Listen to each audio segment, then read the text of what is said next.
We have signed agreement with partners. We must honor, because we are coming from a great nation called the Gambia. We cannot bow. We cannot do it the other way. We cannot do it the Gambian way. We must fulfill.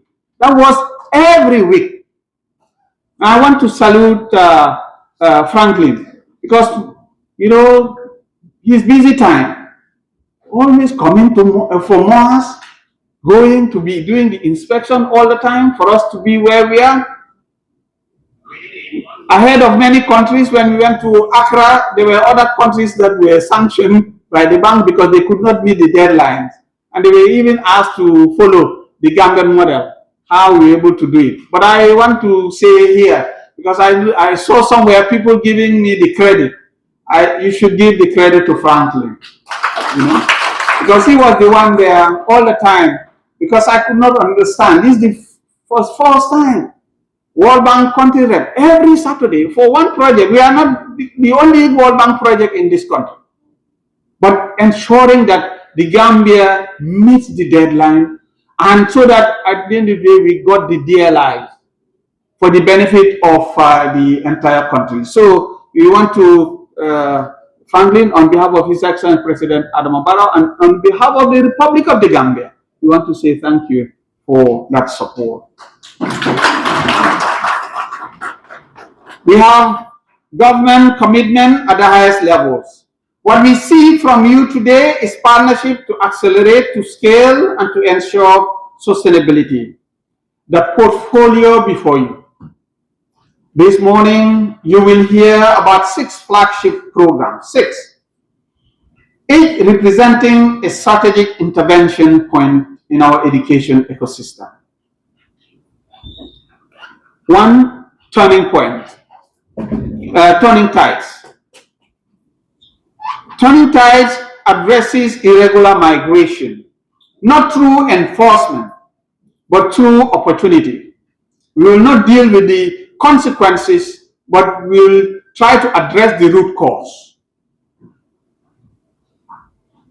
We will train 3,000 young people in market relevant skills, place them in 3,000 paid internships with a 60% job conversion target, and support 150 startups. The message to our youth will be clear.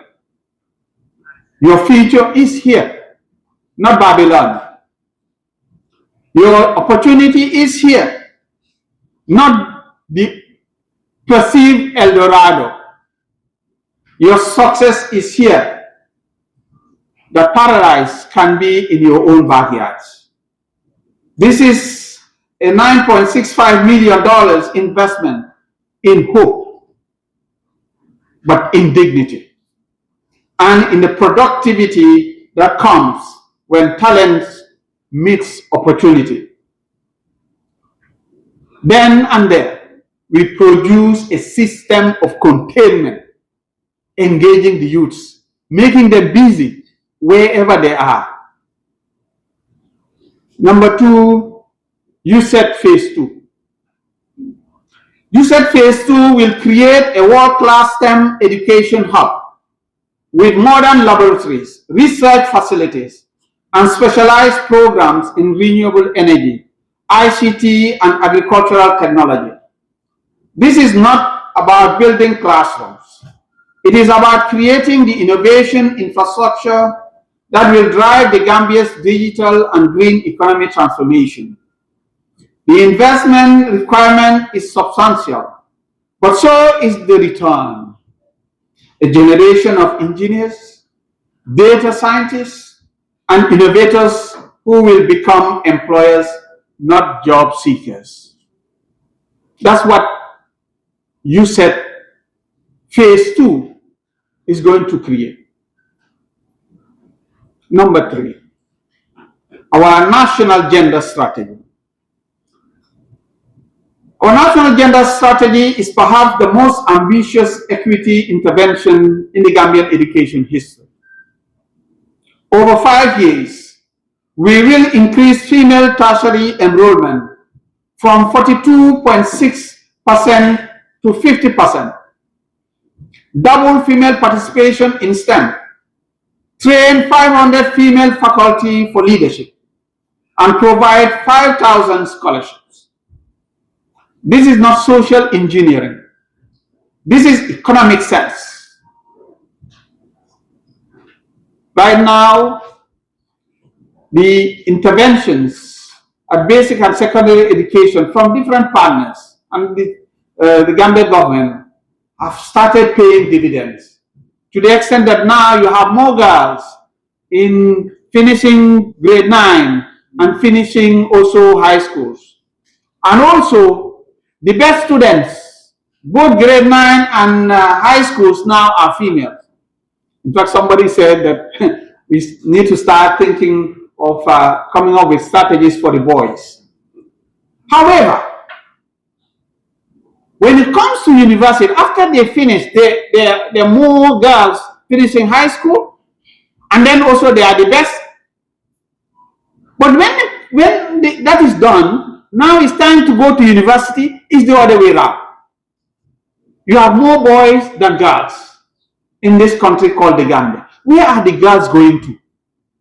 What are the strategies that we are putting in place to make them understand that education is a continuum? That in this country, the highest you should go should not be only high school. That you should not just go and get married. That you should continue and get education. Then and then, you empower the girl child, and she will have a voice, and nobody can stop her. Then after, what you see at National Assembly will change naturally. Because you see, close to 90% are male. Where are the women folk? Only education can change that. Only education. Anything other than that, from the education family, we are saying that that will not solve the problem. So let's empower them to create a transition from secondary education to university, for them to have a voice. This is not really as I said, social engineering. This is economic sense. Every credible study demonstrates that gender parity in education accelerates GDP growth, enhances innovation, and strengthens social cohesion. The next one is the University of Education, the Gambia Transformation, the UEG, formerly Gambia College.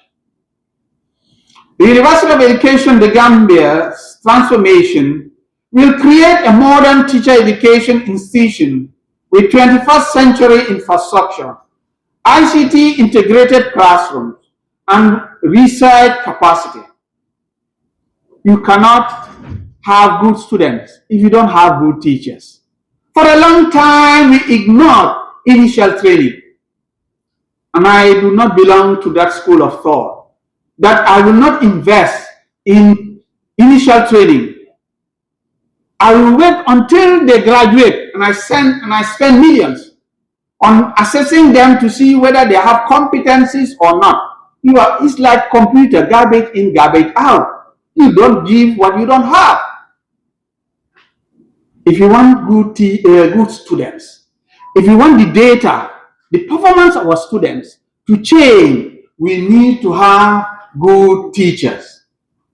You cannot also have a good science teacher, biology, physics teacher. And this man, throughout his training, he never had a very good physics lab or biology lab to do the test. And you expect that person to go to the classroom and teach the student using the lab when he has never gotten that experience. We are wasting our time. So, from our own perspective, the University of Education, the Gambia, that transformation agenda must be qualitative. And therefore, the infrastructure needs to be harnessed and capacity building. Right now, we're using our own resources. We are spending 5 billion And when I'm talking about 5 million, the Minister of Finance enters the hall. I should have talked about 5 million before, so that he would have come. I've been calling him, he's not coming. So I mentioned 5 million, he enters the hall. Welcome, Honorable Minister. Just for your info, when we came in, because transformation is not something that can be verbal. We cannot just change Gambia College into University of Education just by name. When now the majority of them, close to 90% of the lecturers, are diploma and first degree holders. When we all know that university, at least you need to have a terminal degree, master's minimum, and then terminal degree and some professors.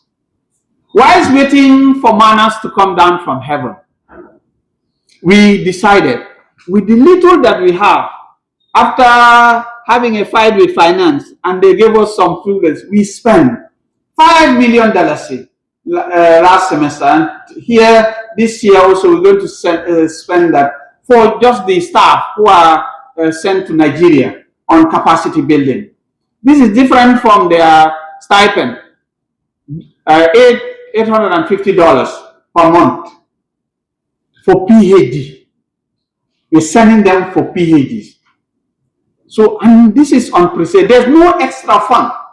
The little we have, what we've been receiving many years ago, is from that we use to now do that. We believe in education. That's why the little we have, without waiting for any extra, we decide to use that. So, because quality education begins with quality teachers. The approximately $15 to $20 million required is an investment in every child who will ever sit in Gambian classroom. For sustainable development, ladies and gentlemen, let's invest in the University of Education, the Gambia. Our tripartite funds, the Student Revolving Loan Scheme, the Tertiary and Higher Education Trust Fund, and the National Research and Innovation Fund, for the first time in the history of the Gambia, represent our commitment to sustainable financing. Your Excellency, Madam King, we look at what happens in the UK regarding the funds, how it's done. We look at all the other issues, and the ambassador in Germany, he knows when we talk about the Tibet, I always disturb him on all these things. We're looking at, we are a fan of the German model. We are not hiding it. It's not a shame to say it. We just appreciate quality. We just want to associate ourselves with excellence. And we saw the Luban workshop in China, and we want to have that in the Gambia with all that. We saw the capacity building in Turkey, and so on and so forth. And now opportunities, we want to ensure that those opportunities are there for everybody. And that's what we want to see in France and other places, and so on and so forth. And that is what the new Gambia is calling for. So these are not dependency creating mechanisms. They are nation building institutions that will outlast any single government or donor project. Last one will be the Higher Education Management Information System, the HEMIS. We cannot continue the way with managing and running higher education in the Gambia, where you don't have any control of data.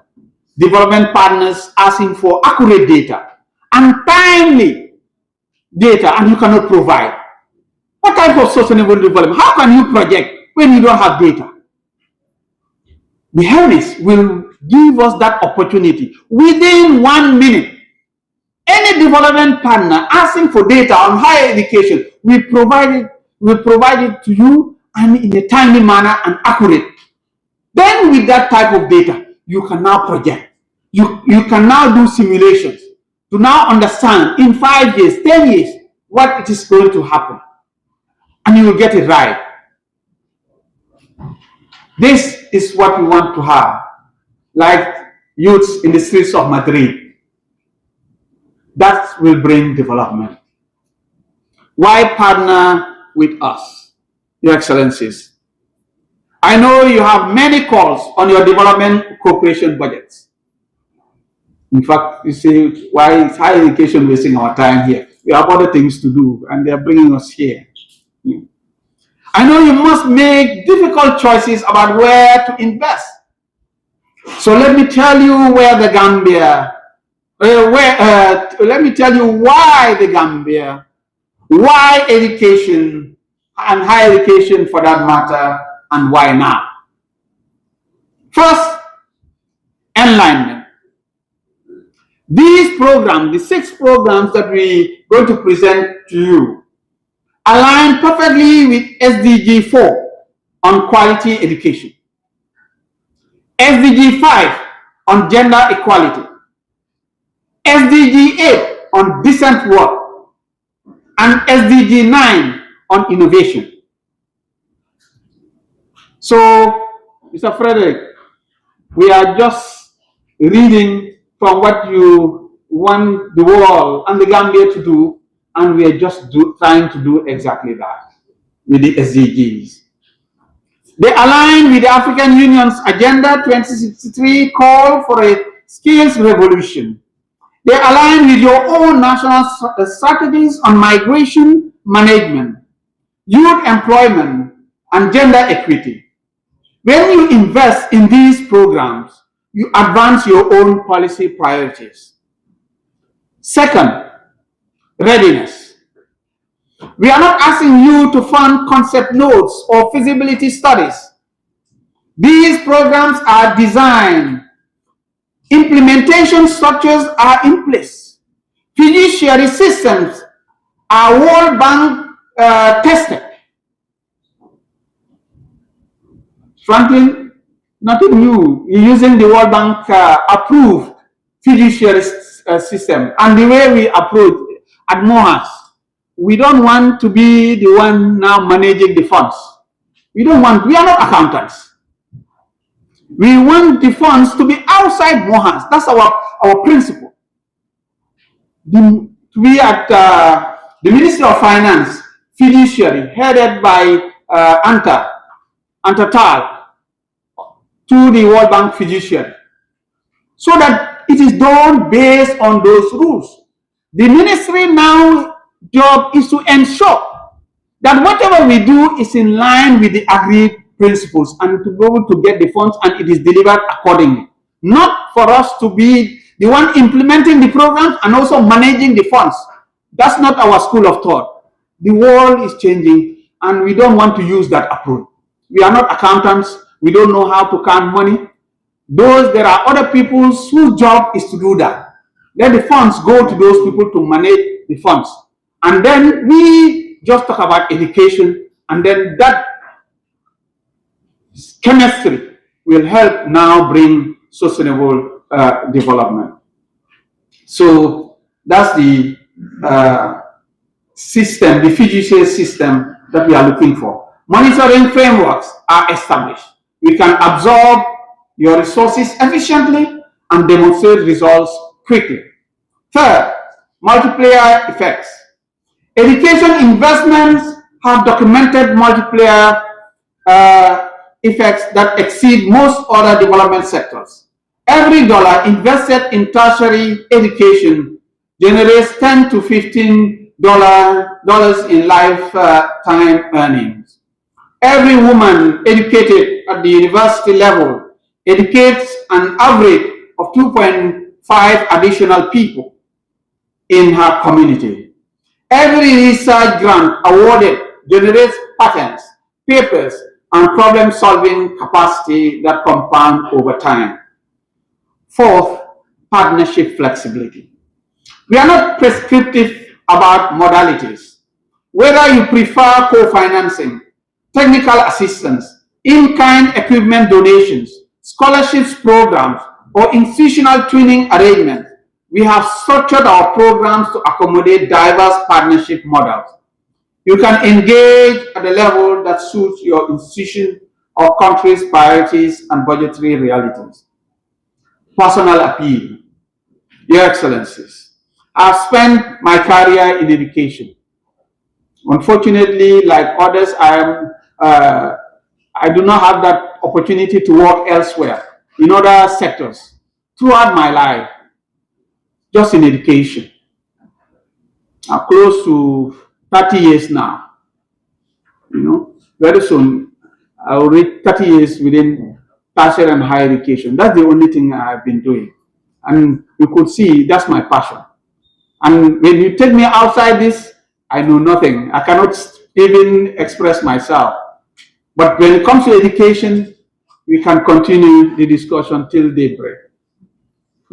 I've seen what happens when talented young people receive opportunity.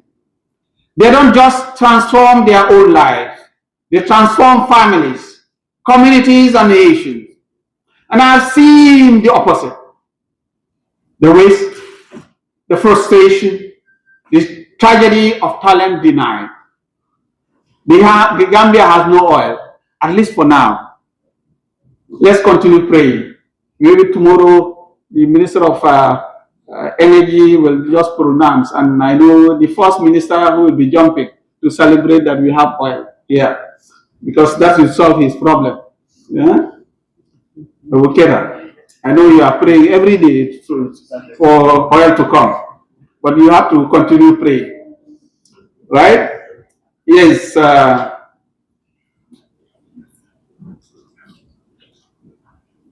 Because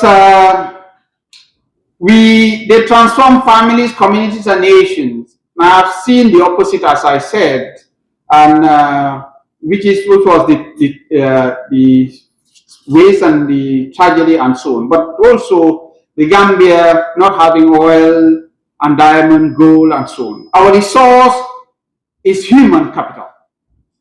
Our competitive advantage must be the quality of our education system and the caliber of our graduates. This is not hyperbole. It is economic reality. When you invest in Moherst programs, you invest in stability, because educated, employed young people do not risk their lives in the desert. You invest in gender equality because the barriers we break today create pathways for generations. You invest in innovation because the research we fund today becomes the solutions we export tomorrow. And you invest in partnership because educated Gambians become the bridge between Africa and the world. The call to action. Today is not an information session. Today is a partnership mobilization. As you hear our presentations, I ask you to think not in terms of can we afford this, but rather, can we afford not to do this? I ask you to engage actively, ask tough questions, because we are from academia. So whatever we say is subject to scrutiny, and as part of our training, and we are open to that. And identify where your strategic interests and our development needs intersect. Over the coming weeks, my team will follow up bilaterally with each of your missions. We will provide detailed project documents, visit your capitals, but by the way, before you go, we'll give you the flash drives of all the PowerPoint presentations today, and all the proposals, complete proposals, and then also the brief summary, because if the proposals are too long, we also have made brief summary of each of the proposals and so on. All put a flash drive so that when you go back to office, in your relaxed time with technicians, you will have time to go through it and have more info about the whole issue. We will also, in one way or the other, visit your capitals and headquarters if necessary, depending on the solutions, the opportunities, and work with your technical staff to design partnership arrangements that meet your requirement. But let the partnership begin today. Let the momentum build from this room. Let us leave here not with expressions of interest, but with commitments to action. The Gambia is ready, Moherst is ready, and I believe you are ready. This is our moment. This is our opportunity. And together we will transform it into a lasting impact. Because as I told the UTG community, that Faraba is irreversible, the transformation agenda of higher education in the Gambia is irreversible. Thank you for your partnership, thank you for your presence, and thank you for believing in the Gambia's future, and thank you for accepting to come and honor our invitation despite your busy schedules. It is really an honor for us. We're really grateful, and I want to say thank you. And thank you for the partnership once again, and I look forward to a productive and transformative engagement. Merci beaucoup. Shalom. Thank you.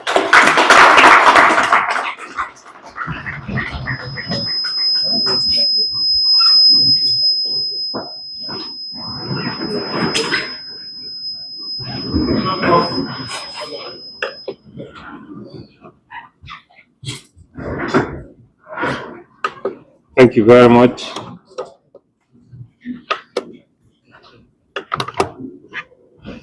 Thank you very much, Honorable Minister, for a brilliant opening statement.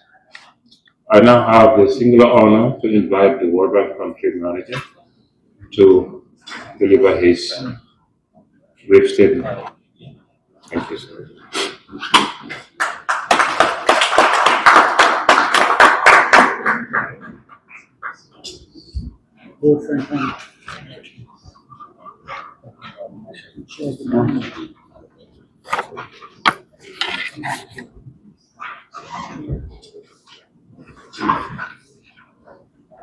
Assalamu alaikum.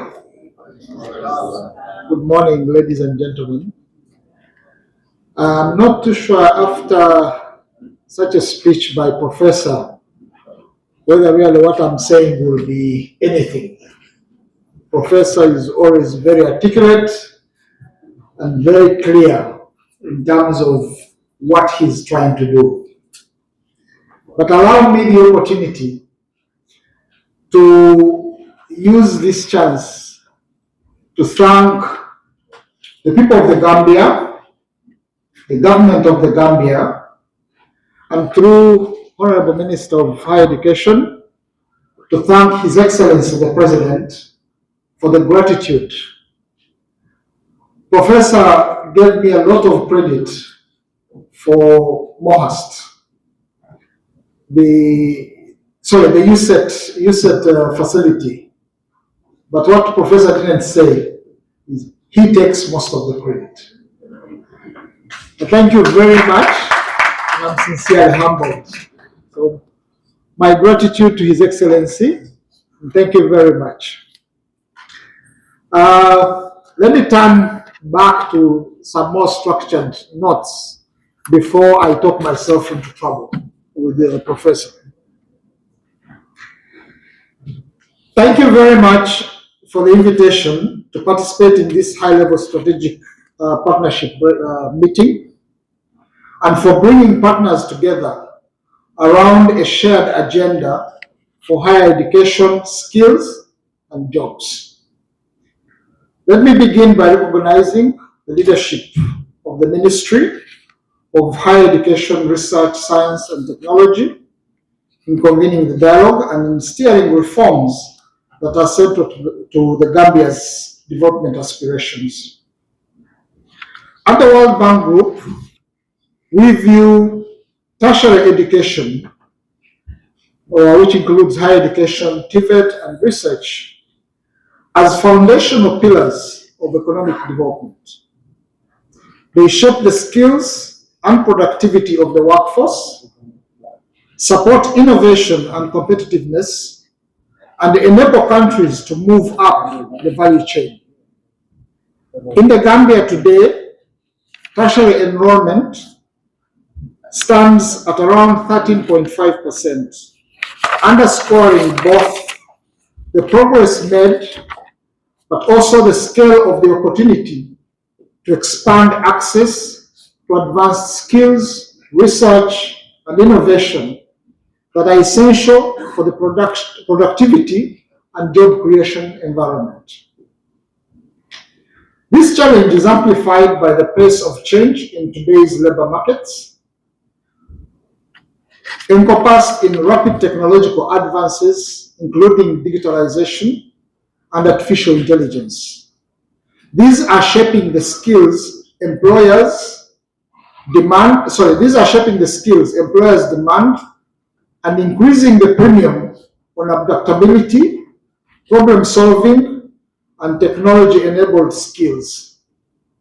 In this context, tertiary education must not only expand access, but also continuously adapt curricula, strengthen industry linkages, and equip learners with skills that remain relevant in a fast-changing economy. This is why the World Bank Group is a strong advocate for tertiary education as an engine for economic transformation.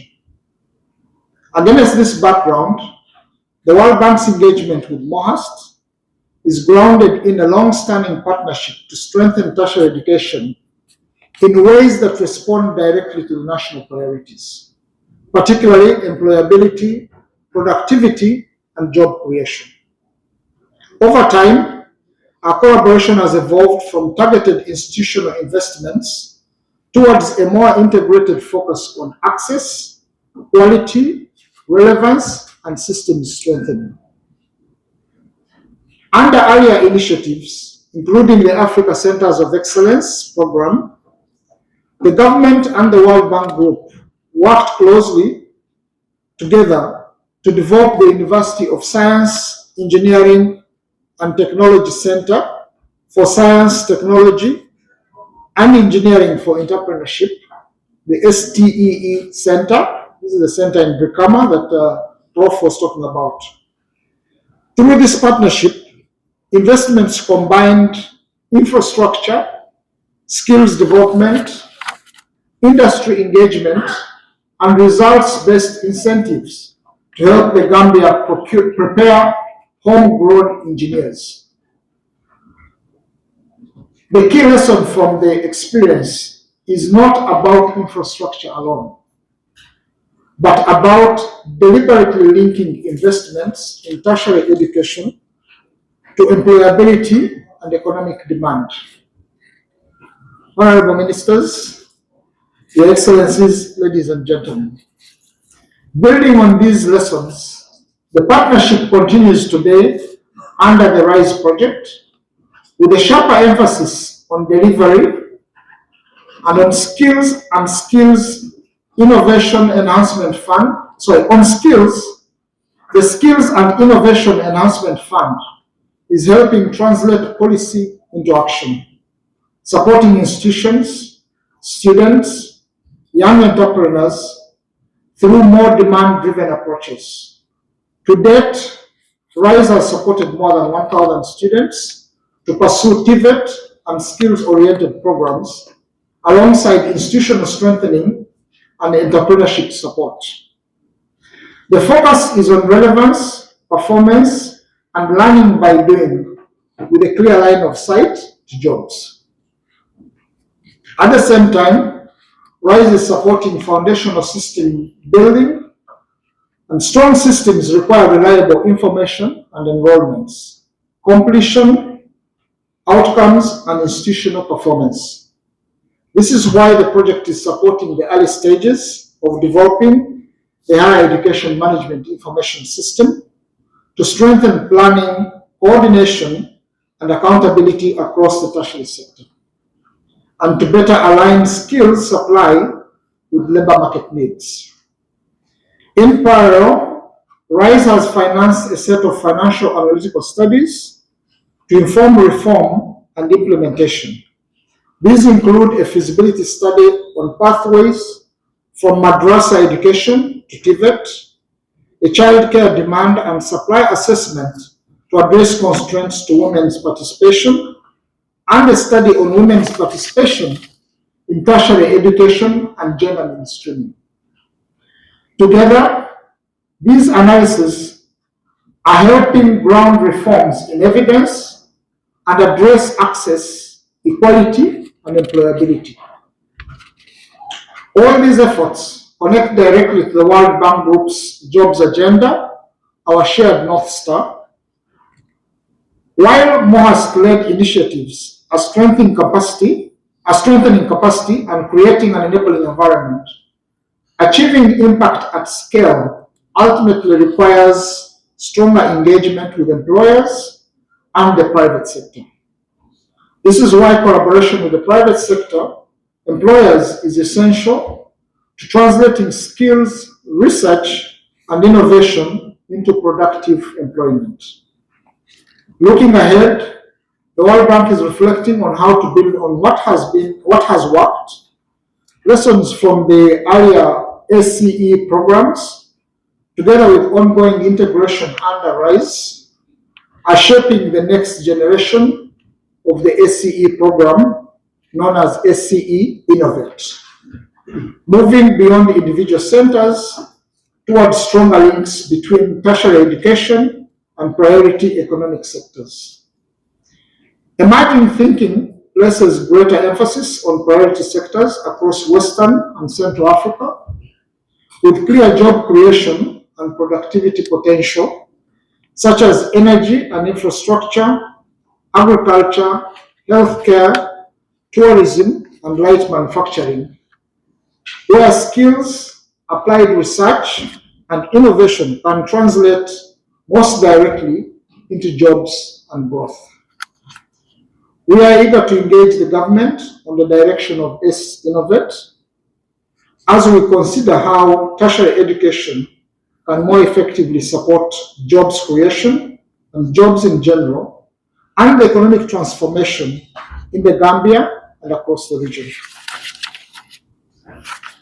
In conclusion, I wish to take this opportunity to reaffirm the World Bank Group's unwavering commitment to working with the government of the Gambia and fellow development partners as advocates and partners for human capital development through a coordinated government-led program that delivers results at scale. I look forward to today's discussions. Thank you very much. Allow me to pass my apologies. I realize I skipped the formalities of the start, largely because I first of all thanked the government on the gratitude. So my sincere apologies, but I honor the dignitaries around, the honorable ministers, all government officials, your excellencies, the ambassadors, colleagues from the development partners, colleagues from the media, invited guests, ladies and gentlemen. I sincerely apologize for bringing this at the end instead of at the beginning. Thank you very much for listening.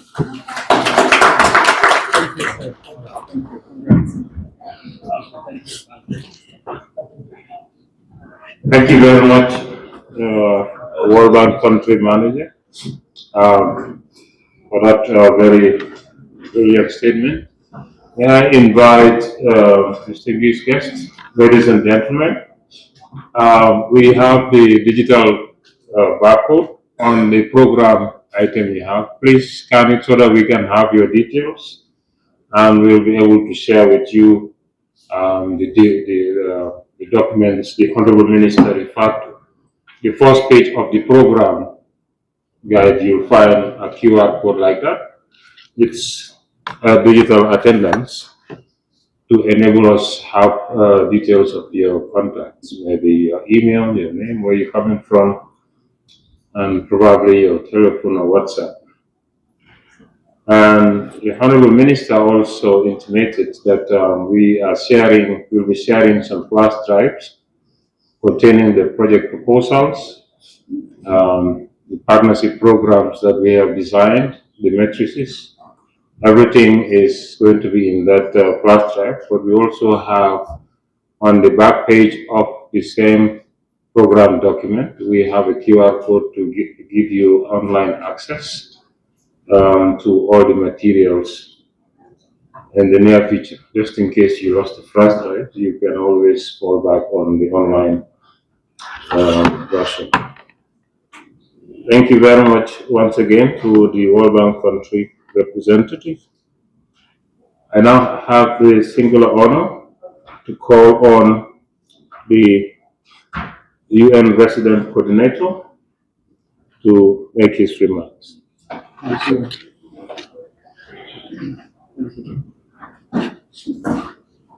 Thank you very much.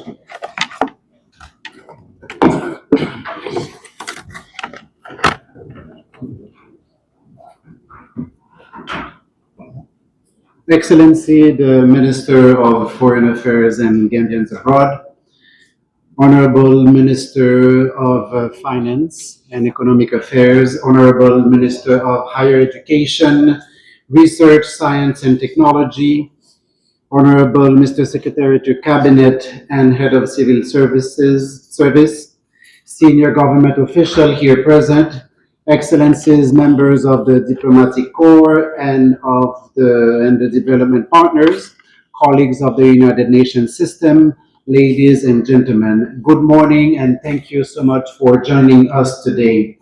It's a pleasure to be part of this high-level strategic partners breakfast convened at a critical moment for the Gambia's development journey. Let me begin by commending and saluting the government of the Gambia, and in particular, the Ministry of Higher Education, Research, Science and Technology for its very clear vision and leadership. The program portfolio being presented here today reflects ambition, strategic coherence, and a strong alignment with national development priorities.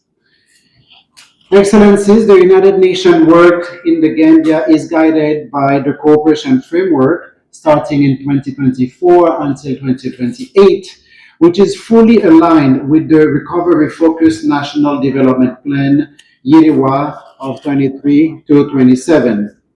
Our collective goal is simple, is to accelerate progress towards the Sustainable Development Goals by focusing on few but high-impact areas where transformation is possible at scale. Education and skills development are at the heart of this effort. Education is not only a human right, it is a powerful accelerator of every other sustainable development goal.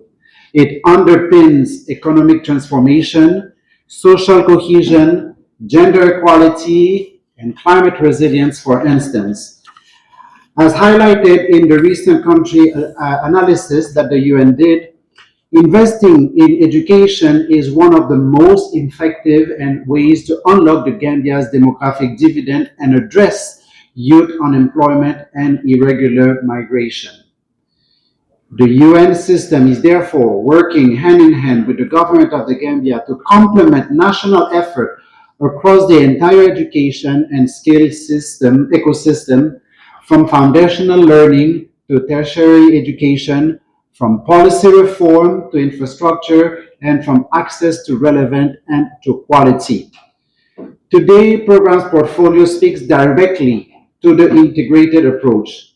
The initiatives such as Uset Phase 2, the Turning Tide programs, the National Strategy for Increased Female Participation in Tertiary Education, and the transformation of the Gambia College into the University of Education are mutually reinforcing investment designed to close skill gaps, promote innovation, advance gender equality, and ensure that higher education responds to national but also international market needs and national development priorities. Equally important are the Moherst tripartite funds, the Student Revolving Loan Scheme, and the Tertiary and Higher Education Trust Fund, as well as the National Research and Innovation Fund.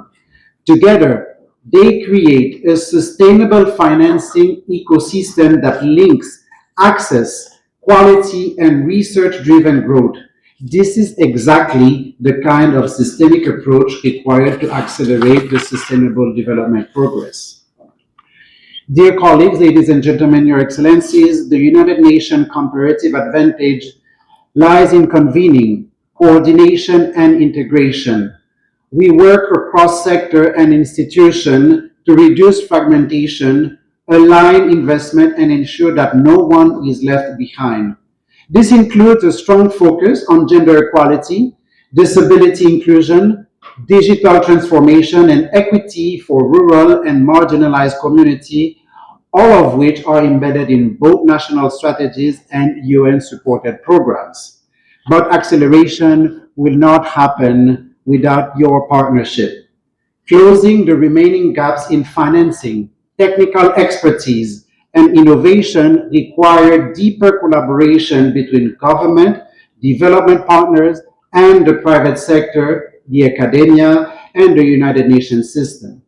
Today's event and the meeting is therefore not only about the information sharing, but also about identifying concrete opportunities for co-financing, technical cooperation, and long-term strategic partnership. So as we look ahead towards 2026, I encourage all partners to support and align with this priorities program, reinforce the national system, and deliver measurable results for young people, women, adolescents, and future generation, and also for children. Let me conclude with a very simple message. We must continue investing where the multiplier effects are highest. Education, skills, or innovation are such investment. Therefore, the United Nations stands ready to continue working with the government of the Gambia and all partners here present to translate this intention, this ambition to impact in a way that is faster, smarter, and at scale. So thank you very much for your partnership, and I look forward to our continued dialogue this morning and throughout 2026. Thank you. Abaraka Jarama. Thank you very much.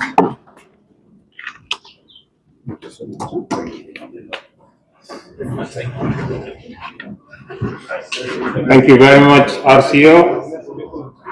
That confirms that the 6 programs are aligned to the UN Sustainable Development Goals.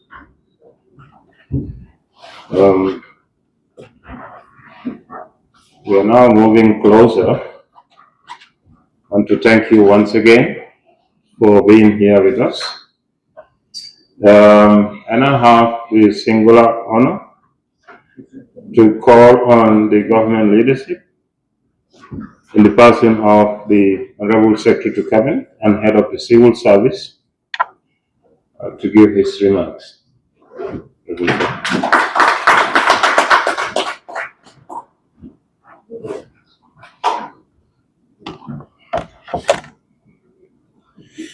Thank you, Mr. Davo, as the chair of this occasion this morning.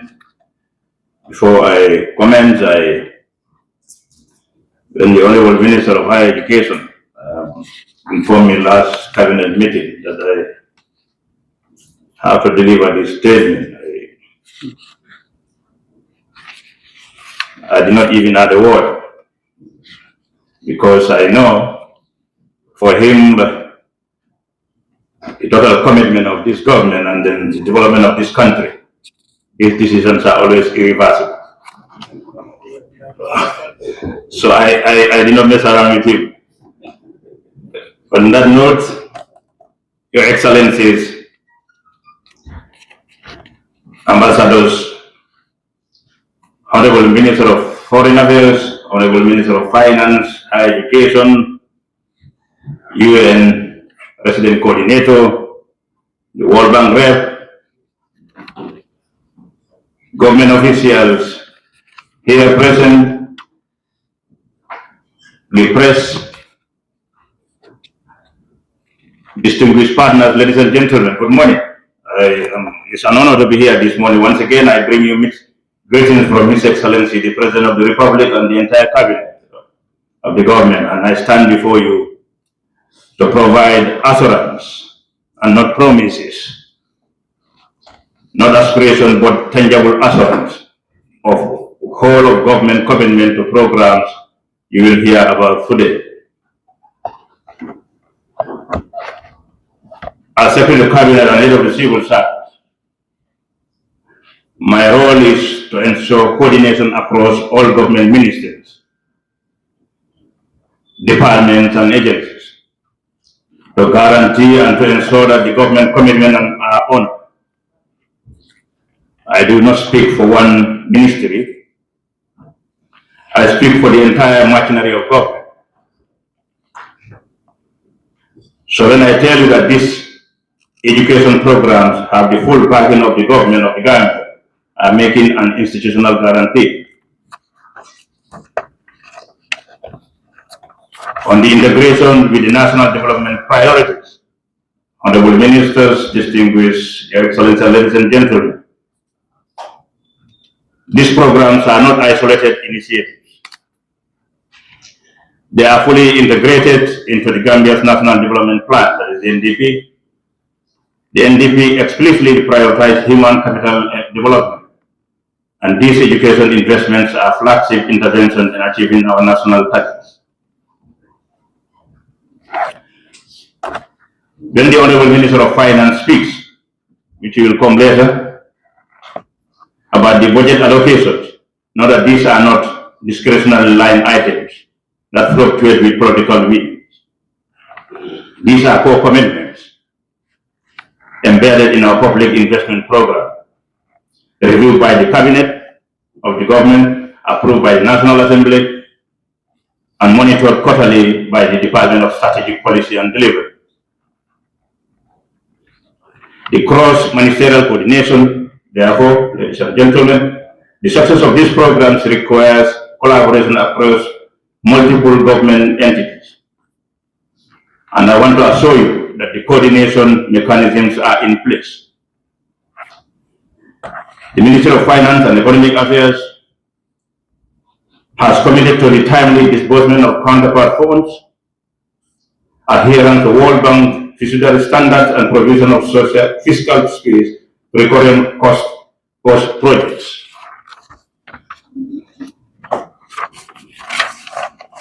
The Ministry of Transport, Works and Infrastructure will provide the technical oversight for all construction activities, ensure compliance with the national standard, and facilitate infrastructure integration. The Ministry of Public Service will support human resource planning, ensure the availability of qualified personnel, and facilitate recruitment process that align with the project timelines. It continues. The Ministry of Trade, Regional Integration and Employment will ensure that these programs align with the labor market needs and provide private sector engagement strategies. The Ministry of Gender, Children and Social Welfare will provide technical support for gender mainstreaming and social inclusion measures. I can see this line is not gender biased. So be rest assured, Ministry of Justice will provide legal support for any legislative amendment or contractual arrangement required. This is not an aspirational coordination. These are operational linkages already established through interministerial technical committees, which I personally chair. Ladies and gentlemen, Your Excellencies, I understand that one of your primary concerns when considering development partnership is federal risk. Let me address this directly. The government of the Gambia has established World Bank compliant project unit for these programs housed within the Central Project Coordination Unit at the Ministry of Finance. So the Honorable Minister of Finance and Economic Affairs will attest to that. This unit employs international best practice in financial management, procurement procedures, environmental and social safeguards, monitoring and evaluation with real-time data system and results frameworks. Furthermore, all projects will undergo annual external audit by international recognized firms, with audit reports shared with the development partners within stipulated timelines. There will be no opacity or no unaccounted expenditure, no surprises. The Gambia Public Procurement Authority will oversee all procurement processes to ensure that competitive bidding, value for money, and compliance with the national and international standards.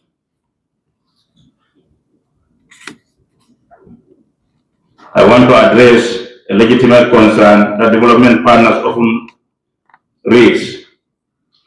What happens when the project ends? Who pays for maintenance? Who covers operational costs? Let me be explicit here, ladies and gentlemen. The government of the Gambia has conducted a comprehensive fiscal sustainability analysis for all these programs. The recurrent cost, estimated of approximately 2% of the capital investment annually, are affordable within our projected budgetary growth of 5 to 6% per year. More importantly, institutions will generate revenue through tuition fees, modest and means testing, research contracts and consultancies, innovation hub services and equity stakes, industry partnership and training services. Honorable Minister of Higher Education, Research and Science Technology indicated by the 2030 Uset is projected to achieve a cost recovery ratio of 110%, making it financially self-sustaining, which is very promising. Similarly, trajectories are planned for UEG and the tripartite funds. The risk management and mitigation, ladies and gentlemen, every project carries risk. Political transition, capacity constraints, implementation delays, and feasibility challenges. We are not naive about these risks. We are strategic about managing them. We have conducted comprehensive risk assessment for every program and established mitigation measures with clear responsibility assignments. These include maintaining a bipartisan support through cabinet briefings that transcend political cycles, investing in capacity building for implementation units, establishing quarterly review mechanisms with early warning indicators, and creating contingency budget for unforeseen challenges. Honorable Ministers, ladies and gentlemen, overall risk rating for this program is moderate to substantial, which is entirely appropriate for transmissional intervention. But residual risk after mitigation is moderate, meaning that they are manageable, monitored, and mitigated. On the political will at the highest level, let me share something that is not in the project document, but perhaps most important. His Excellency, the President of the Republic, Mr. Adamabar, is personally interested and invested us in these programs. Education is not a talking point in this administration. It is a priority. The President received quarterly briefings on implementation progress, cabinet review performance indicators. The National Assembly provide oversight. This is not one minister's project. This is a national commitment. The rest assured, ladies and gentlemen and development partners, these programs will continue because they are institutionalized in our national development framework, supported by cross-party consensus in the National Assembly and embedded in our public investment system. On the civil service, as head of the civil service, I commit to you the following. First, that is personal availability. You have personnel available to you people will ensure that qualified civil servants are available who are committed for secondment or for project units. The recruitment process are expedited and the staff retention is incentivized.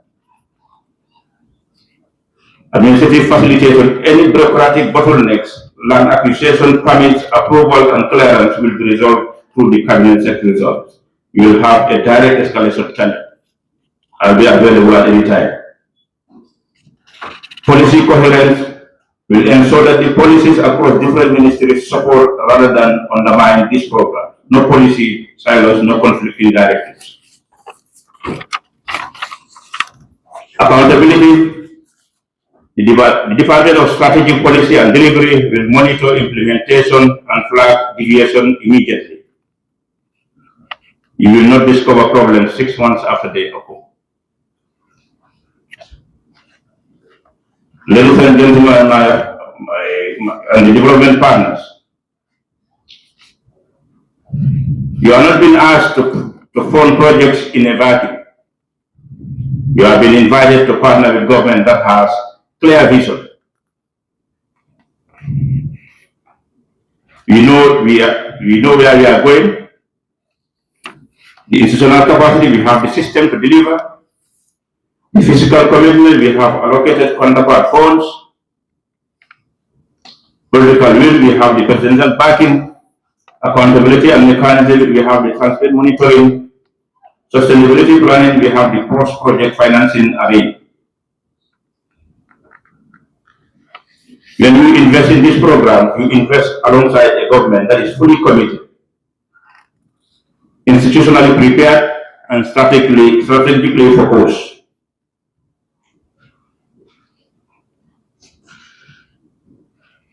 In my closing remark, the Gambia government does not enter partnership lightly, but when we commit, we deliver. Our track record with the World Bank Fund, which I just indicated, RISE project, demonstrate our capacity to manage complex, multi-billion dollar intervention with visual integrity and measurable results. The education programs will be implemented with the same rigor, the same accountability, and the same commitment to results. You have my personal assurance, the cabinet institutional guarantee, and the government full backing. Thank you for considering the partnership with the government of the Gambia. Together we will transform aspiration and into achievement. Thank you very much and have a wonderful session.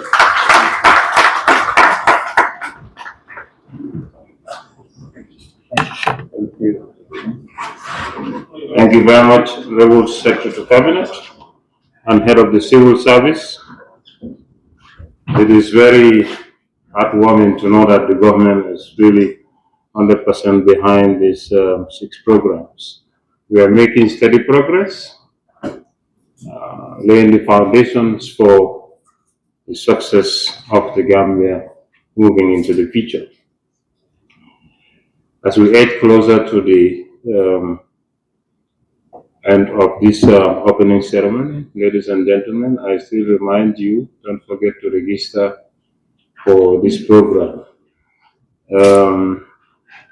On that note, I have the honor to invite remarks from the Honorable Minister of Foreign Affairs. Honorable Minister.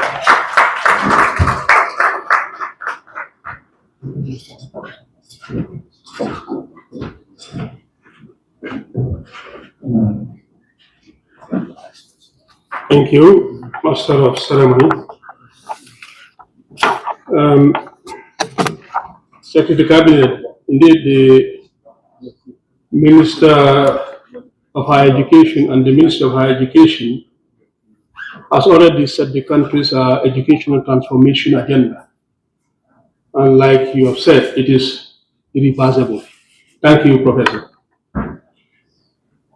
The Honorable Minister of Higher Education, Research, Science and Technology, the Honorable Minister of Finance and Economic Affairs, Honorable Secretary to Cabinet and Head of Civil Service, Your Excellencies, members of the Diplomatic and Consular Corps, Excellency, United Nations Residence Coordination, and all heads of UN agencies, Excellency, the World Bank Country Manager, Permanent Secretary, Ministry of Higher Education, and all other permanent secretaries here present, our esteemed development partners, members of the press, distinguished guests, ladies and gentlemen. It is both a privilege and a pleasure to address this distinguished gathering on behalf of the Ministry of Foreign Affairs, International Corporations, and Gambians abroad. Education as a diplomatic capital. In the lexicon of contemporary diplomacy, education has emerged as perhaps the most strategic form of soft power. When nations invest in another country's education system, they are not simply allocating development assistance. Instead, they are building bridges of understanding, creating corridors of opportunity, and also establishing foundations for generations of partnership. This program you will be having today represents more than infrastructure and curricula. They represent the Gambia's commitment to transforming our most valuable resources, our young people, into productive global citizens who will strengthen, not strain, the international system. The Migration Development Nexus. Your Excellencies, I need to remind this audience that irregular migration remains one of the most pressing challenges of our time. It strains your broader systems, creates humanitarian tragedies in the Mediterranean, the Sahara, and drains resources countries like the Gambia of the very human capital we need for development. But let us be clear. Young Gambians who do risk their life in the desert because they seek adventures, they do so because they seek opportunities. The Turning Tide program you will hear about today directly addresses the challenges by creating an opportunity, but will make migration a choice and not a necessity. When your nation invests in skill training, paid internships, and startup incubations in the Gambia, you are making a strategic investment in migration management far more effective and human than any enforcement mechanism could ever be. You are addressing the root causes, not the symptoms. And I can assure you, a young Gambian engineer employed by Uset, a female data scientist leading a tech startup, or an agricultural specialist improving food security, these individuals become ambassadors of possibility, not migrants of desperation. The strategic alignment with bilateral partners. Your Excellencies, I have studied your country's development cooperation framework, and I am struck by the remarkable alignment between your stated priorities and the programs before you today.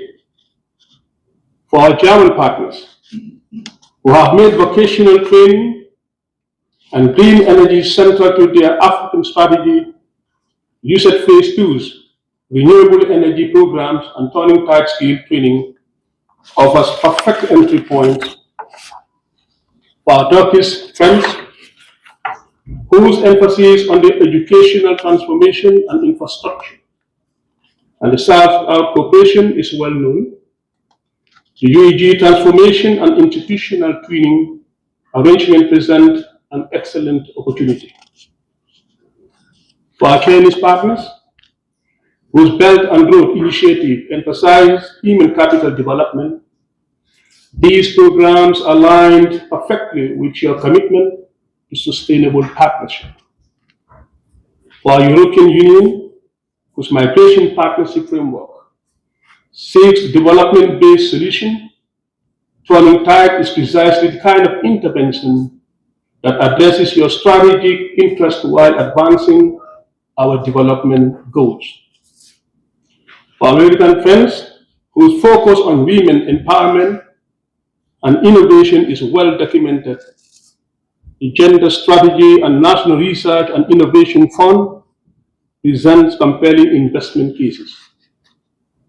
For our British friends, whose Commonwealth scholarship programs has a long history in the Gambia, the faculty development components of these programs offer natural partnership and opportunities.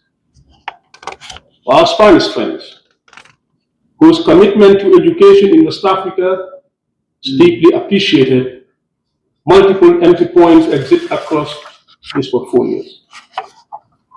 And for our friends whose Francophone network and research partnerships are very valuable, and the research capacity components aligns well with your institutional funds. The diplomatic return on investment, let us speak candidly about what your nations gain from also these investments. First, goodwill and bilateral relations. When a German scholarship enables a Gambian woman to earn a PhD in renewable energy, or when a Turkish-funded laboratory enables breakthrough research, or when a Chinese-built dormitory houses female students who would otherwise be denied access to education, these are not forgotten gestures. They become the fabric of enduring friendship, partnership between our nations. Second, trade and investment opportunities. Educated Gambians become entrepreneurs who purchase your equipments, employ your technologies, and create markets for your goods and services. The multiplier effect of education investment inevitably creates commercial opportunities for the private sector. Third, regional stability and security. An educated, employed, hopeful youth population does not destabilize. It stabilizes. And your investment in Gambian education are investment in West African stability who serves all our interests. Fourth, knowledge and partnership. The research collaboration, faculty exchanges, and institutional partnership that flows from these programs create networks of expertise that benefits all participating nations. Knowledge, unlike material resources, multiplies when they share. The Ministry of Foreign Affairs commitment, Your Excellencies, let us assure you of several things. First, the Ministry of Foreign Affairs will provide full diplomatic facilitation for all our partners and with the partnership arrangement arising from today's engagement. Whether you need expedited visa processing for visiting professors, simplified procedures for equipment imports, or high-level government access for monitoring missions, we will ensure bureaucracy does not impede partnership. Second, we will establish a dedicated partnership coordination unit within the Ministry of Foreign Affairs to serve as your single point of contact for all bilateral education cooperation. No more navigating multiple ministries or unclear lines of authority. Third, we will ensure that your contributions are recognized and are also celebrated. Whether through naming rights, public acknowledgement, or formal ceremonies, your nation's investment in Gambian education will be visible and will also be deeply appreciated. Fourth, we will facilitate reciprocal opportunities for cultural exchanges trade promotion, and diplomatic engagements that benefits your interest in the Gambia and the broader West African region. A personal reflection, Your Excellencies. I have held the privilege of representing the Gambia in various diplomatic capacities, and I have observed something profound. The most enduring partnership between nations are built not on transaction, but on shared investment in human potentials. When you support these education programs, you are not doing the Gambia a favor, you are engaging in the most strategic form of international cooperation. You are helping to build human capital that will derive economic growth, foster innovation, strengthen diplomatic institutions, and create stability that benefits all nations. The call to partnership. As we engage with these presentations, I encourage you to think beyond traditional development assistance framework. Think about university to university partnership between your national institutions and our universities. Think about private sector engagement, where your national companies provide internship and technology transfer. Think about scholarship programs that create lasting bonds between our young people. Think about research collaboration that advances knowledge for all humanity. The Ministry of Foreign Affairs stands ready to facilitate whatever partnership modality best serves your interest and our shared development goals. We are flexible, we are responsive, and we are committed. Your Excellencies, the partnership we forge today is an investment in the future, and we will share it tomorrow. Let us make it a future of opportunity, stability, and mutual prosperity as well. Your Excellencies, in conclusion, on behalf of the government of the Republic of the Gambia, on behalf of the President and the people of this great country, I have the honor to convey our profound gratitude to all our esteemed development partners, including bilateral partner countries, multilateral organizations, and international financial institutions, United Nations entities, as well as all the international and regional partners for their invaluable contribution and steadfast support to our national development agenda. I want to thank you. And I also want to say that we deeply appreciate your participation and presence during our 16th Friday when we hosted the diplomatic stakeholders meeting. I thank you all.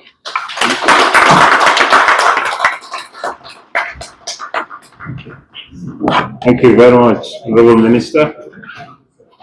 That was a very resounding diplomatic note. Thank you very much. And finally, to the keynote address from the one who walked in when the 5 million was mentioned.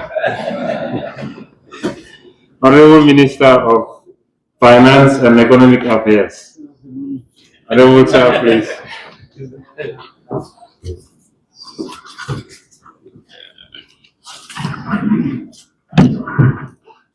Good morning, my colleague, honorable ministers here present, respectively the Minister of Higher Education, Research, Science and Technology, who is our host today, and the man who says University of Gambia Faraba Campus is irreversible, and my colleague, honorable Minister of Foreign Affairs and Gambians abroad, the Cabinet Secretary and Head of the Civil Service, the UN Resident Coordinator, World Bank Country Resident Rep, the diplomatic community here present, Permanent Secretary Moherst, all other protocols respectively and observed. Meeting with the partners to look at how to fund our higher education could not have come at a better time. This is simply consistent with government's directives and priorities.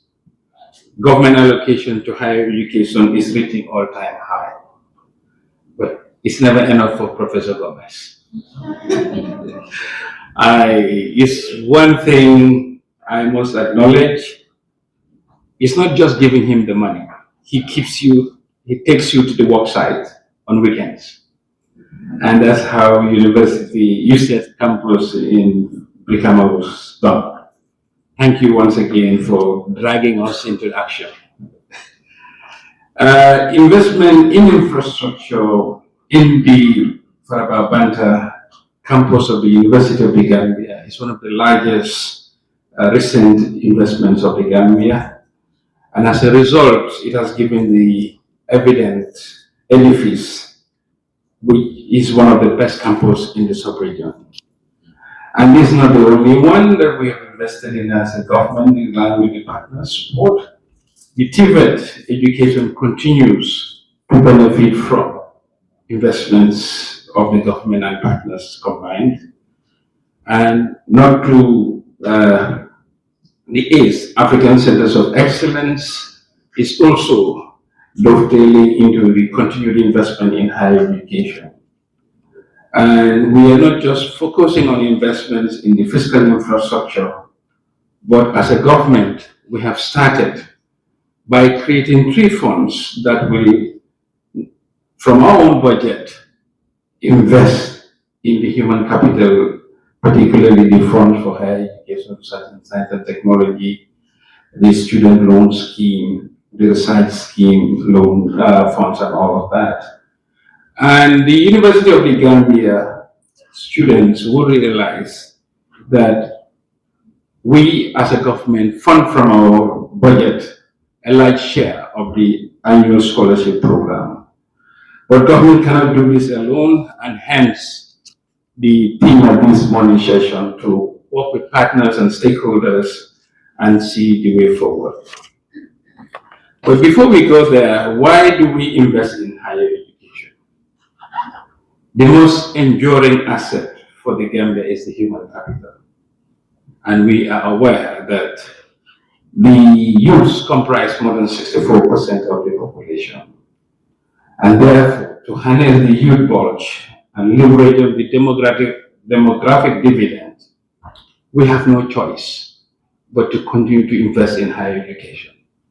And as partners, if you will work with us in our national development agenda and in the transformative impact that investment in higher education does, this is one sector we will echo. The government of the Gambia, under His Excellency Adam Barrow, continues to prioritize higher education and investment in human capital consistent with the National Development Plan. So as a result, this morning session is a call to action for a collaborative work between the government and all the partners in one of the most rewarding sectors. And it's not just rewarding. When we talk about higher education, what does it do to an individual? What does it do to a society?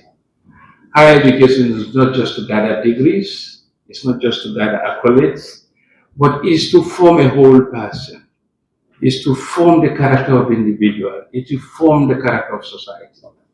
So, these are the known financial gains of higher education. You want to see countries that have led the world. You've seen countries that have made it mark.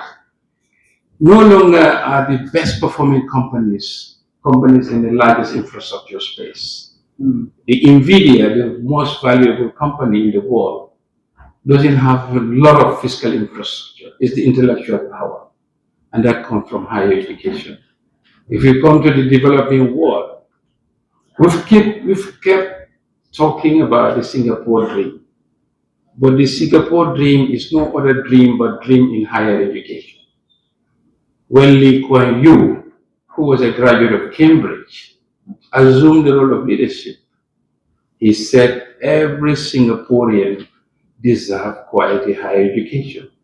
and the syllabuses were aligned to the national priorities to position the small emerging country, which has independence in the same year as Gambia, to be the beacon of hope, beacon of prosperity in Southeast Asia. So today, we're here to tell you nothing that is new, but we're charting a well-trodden path to economic development. To assure the partners here, your monies will be given the best custody and care. At the Ministry of Finance, we have a centralized fiduciary whose role is to work and ensure project delivery consistent with best global practice in financial management, procurement, and other aspects of fiduciary. As such, where the results are is not about how the money will be spent. You are assured of that. But coming here and talking to you to invest in higher education space is to give you the confidence of how the funds will be managed. But this is not just at a project level, even at the global macro level of the country. The macroeconomic management of the country has been stable. The economy has grown at north of 5.7%. Inflation is 6.6%. The exchange rate stability is on course. And our debt vulnerability is manageable and is trending downwards. This is why, if you look at the global rating of the economic management of the Gambia, our country portfolio institutional assessment score is at an all-time high. If you look at the MCC scorecard, it's at an all-time high. If you look at all the development indicators for the economic management of the country, so that shows you that the government of His Excellency Admiral Barrow has his eye on the ball, and then he will never let the ball drop. This is to give you the confidence, assurance that macroeconomic management is not at the sector level alone, but at the country level as a whole. Coming there, then the way forward. We're not here to ask for money, we're here to ask for partnership. Partnership in economic development, partnership in demographic management, and partnership in safety and security. The only resource we have as a country is the human capital. And if you development partners accompany us on that journey, you are investing in prosperity for the Gambia. We look forward to you rising to the proposals that will be submitted and deliberated later on this afternoon, and convince and accompany us in our development journey. With that, we can be very hopeful, and we assure you that the Gambia we all dream of will be realized soon. And what is sweeter, when you look at a partner country, the development trajectory of which you've been supporting, and thanks to those development investments, they have become a beacon of hope, a beacon of stability, a beacon of economic progress. And as such, we are hopeful with our investment in higher education at the government level, and with you accompanying us, the Singapore dream is not very far, but it can only begin by truly investing in human capital, and that investment cannot be done by the government alone, it can only be done jointly. So we call on you as partners today to rise to the occasion, to rise to the call of the President, to invest in the most precious asset of the country. That's the human capital. I thank you all for your kind attention.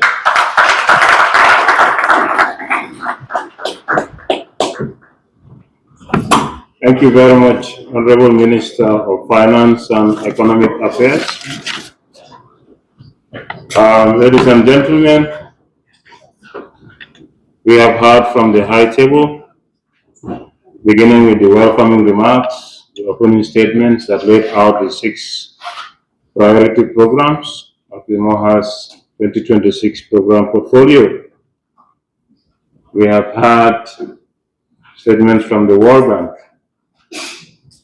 with the programming of the ACE Innovate, which is the successful program for the Africa Centers of Excellence ACE Impact Project, now ACE Innovate. We've also had confirmations that programs align with the SDGs from the UNRCO, and there is the political will, as demonstrated in statements from the government leadership. And the Ministry of Foreign Affairs did a very wonderful diplomatic note in a very diplomatic style. I was really impressed. Thank you very much, Honorable Minister of Foreign Affairs. And the keynote address was really spot on, and it really echoes government's commitment to take development of the Gambia seriously. All this together, it's very reassuring to our partners present here. Excellencies, distinguished guests, ladies and gentlemen, without further ado, this brings us to the end of the ceremony. But please join us outside for a group photo. And please, the high table may first exit. Then we'll follow. Thank you. Thank you very much. Moderation. Thank you. Thank you. Media, you want to go?